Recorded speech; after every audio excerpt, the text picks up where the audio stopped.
Hi friends, welcome back to my channel. ఈరోజు video వచ్చేసి ఇక్కడ నేనేంటంటే ఇంకా దొండకాయలు కట్ చేస్తున్నానండి. మొన్న వచ్చేసి నేను దొండకాయ కర్రీ చేసినప్పుడు 4-5 కాయలు ఉంచానన్నమాట. అంటే ఒక 10 కాయల దాకా ఉంచాను. ఎందుకంటే ఇప్పుడు 4-5 వెజిటేబుల్స్ వేసి నేను చట్నీ చేస్తానన్నమాట అప్పుడప్పుడు. ఏందంటే ఒక రకమే కాదు, ఇప్పుడు మనం దొండకాయలు వేస్తే దొండకాయ చట్నీ అని, బీరకాయ వేస్తే బీరకాయ చట్నీ అని అలా కాకుండా ఇక్కడ ఏంటంటే నేను 4 రకాలు వెజిటేబుల్స్ వేసి చేస్తున్నానన్నమాట. ఇక్కడ వచ్చేసి నేను టమోటా కూడా వేస్తున్నాను. లాస్ట్‌లో వచ్చేసి వంకాయ కూడా వేశాను. అంటే ఇగ ఈ 3 రకాలే ఉన్నాయి ఈసారి. మనకు అవసరమైతే మనం క్యాబేజీ ఉందనుకోండి, అది కూడా కొద్దిగా కట్ చేసుకొని వేసుకోవచ్చు. నెక్స్ట్ ఏదన్నా బెండకాయలున్నా అవి కూడా 3, 4 బెండకాయలు వేసుకొని చేసుకోవచ్చనమాట. మీరు కూడా ఒకసారి ట్రై చేయండి. ఇదేంటంటే 4, 5 రకాల వెజిటబుల్స్ ఏసి చట్నీ చేసుకున్నాం అనుకోండి, నూరిన చట్నీ చాలా టేస్టీగా ఉంటదండి. చాలా బావుంటది. ఒకసారి ట్రై చేయండి. ఎప్పుడూ ఒకటే రకంగా కాకుండా. ఇక్కడొచ్చేసి నేను చట్నీకి కూడా రెడీ చేస్తున్నా. నేను చెప్పాను గదా! నైటే చేసి పెట్టుకుంటానని చెప్పేసి, అన్ని పనులు మొత్తం కూరగాయలు అది కూడా నైటే కట్ చేసి పెట్టుకుంటానని నేను చెప్పాను గదా! ఇంకా చట్నీయే గదండీ, కూరకు కాదు కదా! ఇదేంటంటే చట్నీయే కాబట్టి నేనింక నైటే చేసి పెట్టుకుంటున్నాను చట్నీ ఇవన్నీ. ఇక్కడొచ్చేసి మొన్న కరివేపాకు వీడియో షార్ట్ వీడియోలో పెట్టాను కదండీ! ఆ కరివేపాకు యూజ్ చేస్తున్నాను. మనకి పాడవకుండా ఉంటది గదండీ అట్లా బాక్స్‌లో పెట్టుకున్నప్పుడు. ఇక్కడొచ్చేసి మనకు చట్నీ కూడా రెడీ అయిపోయిందండి. పోపు గూడా వేసేసి ఏందంటే ఇంకా కొంచెం పొయ్యి మీద అలా ఒక 5 మినిట్స్ ఉంచితే ఏందంటే పాడవకుండా ఉంటది తొందరగా. ఇక్కడొచ్చేసి నేను పప్పాయ గూడా కట్ చేసి పెడుతున్నానండి.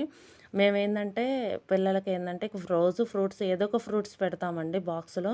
ఎక్కువగా ఏందంటే బనానా ఉంటది. బనానా పెడతాం. ఒక్కొక్కసారి ఏందంటే జామ పళ్ళుంటే జామ పళ్ళు. ఇక మొన్నొచ్చేసి పప్పాయ తీసుకొచ్చారు. అంతకుముందు ఒకటి కట్ చేసి పెట్టాను. ఇంక ఇది కూడా కట్ చేసి పెడితే ఏందంటే ముక్కలు కట్ చేసి పెట్టామనుకోండి రెడీలో, మనం బాక్స్‌లో ఏందంటే చిన్న చిన్న ముక్కలుగా అప్పుడప్పుడు కట్ చేసి పెట్టుకోవచ్చు కదా! ఇక్కడొచ్చేసి నేను ఇంకా అలానే చేస్తున్నానండి. ఇదేంటంటే కట్ చేసి పెట్టుకున్న తర్వాత మనం ఫ్రిడ్జ్‌లో పెట్టేసుకోవచ్చు. పనైపోతది. ఇంకా తెల్లారొచ్చేసి ఇక చిన్న ముక్కలుగా కట్ చేసి పెడతామండి. ఇక్కడొచ్చేసి నేను రైస్ చెప్పాను గదా! కొంచెం శుభ్రం చేసి పెట్టుకుంటాను ముందు రోజే అని. ఇవొచ్చేసి ఏందంటే మేము రైస్ ఎప్పుడన్నా గమనించారా షార్ట్స్ వీడియోలో పెట్టినప్పుడు ఇక్కడికొచ్చిన తర్వాత, హైదరాబాద్ వెళ్ళినప్పుడు కాకుండా అదేందంటే ముడి బియ్యంలాగా ఉంచుతామనమాట. ఒక పట్టే పట్టిస్తాము. ఎక్కువ పాలిష్ చేపిచ్చము. ఎందుకంటే ఇప్పుడు షుగర్‌లు వస్తున్నాయి కదండీ!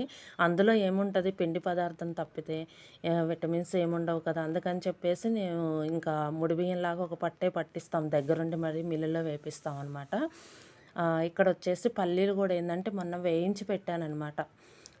వేయించి పెడితే అవేందంటే కొంచెం పొట్టున్నాయనుకోండి, కొంచెం చట్నీ చేసుకోవాలనుకోండి, బ్లాక్ షేడ్‌లో వస్తది గదా చట్నీ. అందుకని కొంచెం పైపైన పొట్టు తీసి పెట్టుకుంటే బావుంటది గదా! ఇక్కడొచ్చేసి నేను పెసరట్టుకి రెడీ చేస్తున్నానండి. తెల్లారేందంటే ఇక పెసరట్టు చేశాననమాట.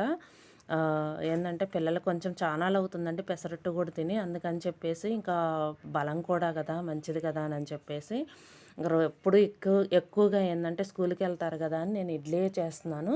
ఇంక ఈరోజు ఏందంటే పెసరట్టు చేశాను. ఇదండి వీడియో. ఈ వీడియో గనక మీకు నచ్చితే లైక్ చేయండి, షేర్ చేయండి, సబ్స్క్రైబ్ చేయండి. Thank you for watching.